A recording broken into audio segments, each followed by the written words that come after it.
Hey everybody, this is Dustin and Terry. Hey Terry. Hey. You're RV specialist. So Terry has gone through and I'm just following up with a follow-up video underneath here. Earlier, this unit happened to end up hitting something underneath, and I'm not sure if he was at a campground or on the highway or what, but it damaged all the underbelly material and it also damaged the spare tire carrier. And so, and then also bent up the I-beam, so we straightened that up as well. So what we're going to do down here is the reason we're back here is my earlier video was about 20 minutes long. We just talked about like not enough bolts in the brackets for like the holding tanks and stuff like that. So he went ahead and took care of that. And then the main thing was securing up all the wiring. And so as you can see, he's, secured all the wiring up with all tire straps. And then all the holes, he went up here and Darko taped all the holes that were going through. This particular one in the back, he used a piece of trim lock. And when we say trim lock, it's just basically something to protect the metal. It's rubber. So we slipped it on over the edge of the frame to protect the wires so that the wires, as time goes, if this was, if they were sitting there vibrating and going down the road, that it doesn't rub in the metal and cut it. And then same thing down here, he's tied them all up. Above the axles. Above the axles. Yeah. And then over here, I want to show you, I don't know if you can see it very well or not.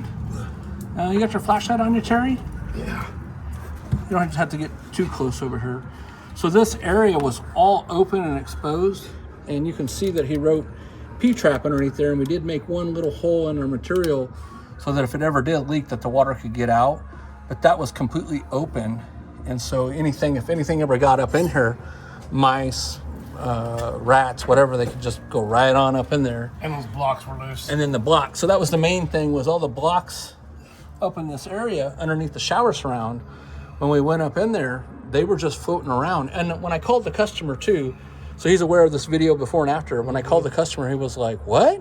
He's like, it felt kind of squishy. And he said that while it was under factory warranty, that somebody went ahead and went in there and did something. And I said, well, maybe they did a different area, because they weren't secure. They were just dangling in there. Yeah, they were in my video earlier. I just was like, what the heck? Is it trash? So up in here too, you can see now that there's 3 bolts instead of 2. So earlier there was no top one. There was just the 2 at the bottom, and it was the same thing on the other side over there and further back. So, and then, like I said, all this wiring up in here, there's a ton of wiring in here, and it was all hanging dangling. So over here, right around, where's the location of it? Right there, you can see that Terry took and strapped all the wires. I got my camera right on it. So he secured all the wires throughout, all the way down. Axles. The axle wires too.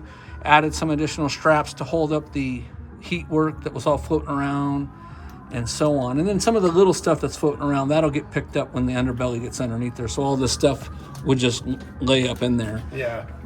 Underbelly will hold this up. Yep. Yeah. Now, when I talked to the owner too online, or not online, it just makes it easier to install the underbelly with all the crap. Then there's, how many more holes you said? I know there was quite a few back there. There's three more in the very back.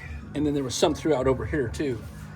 This was something else that was an issue too, is we noticed that the hangers were tweaked in just a little bit. So we're gonna see, he might end up having us do a Dexter Easy Flux kit and get rid of that standard equalizer with the heavy duty shackle links. And earlier what we were saying is that the shackle links and the bushings are worn, and we can tell that because of the way that the shackle link is dropped down, and then same thing in here, and then it's just got your standard nylon bushing. So we're gonna see if he wants to go ahead and do that, and that'll be an upgrade. We'll do that as another video. If you've seen the video here just a while back, we had one that came in and the shackle links were broke loose and hanging, and so we ended up replacing those with the heavy duty shackle links and the Dexter Easy Flux kit, and have videos on that as well, and other ones in the folders on our YouTube playlist. So anything else, Terry, other than, now you got the hard part of putting the underbelly back in, and we straightened out that frame where the spare tire was attached to the carrier. Up underneath that, straightened it as much as possible. Yeah. Filled those other holes back there. Yeah. That were exposed. Other than that, that was about it. All right. Well, and then I don't see, I see that you double checked all the straps and all the wiring connections and stuff too while you were down here. Everything looks good. I think the owner is planning on taking that tire carrier and mounting it up here, up front, underneath in between the I-beam in that open area. So that's what he said, because he didn't want us to reinstall it in the back. So other than that, folks, make sure that if you ever get in here, that you pay somebody, to go through and check it all out. The next thing we got to do is we're going to see if there's any cracks on the frame as well when we're in here. And I won't be able to tell, very well this way, obviously. So it's better to take the tires off, get it up in the air, and then we can go around and see if there's any cracks in the I-beams. But again, that's where the new screws were added to secure the brackets in place, and did some additional ones down there as well. So, all right, well, thanks so much for watching, and we'll let him get back to work, and we'll do another video when he's all done with it, showing how he put the underbelly material on and how he, foamed it all up, and we'll go from there. All right, thanks again for watching. This is Dustin, your RV Specialist.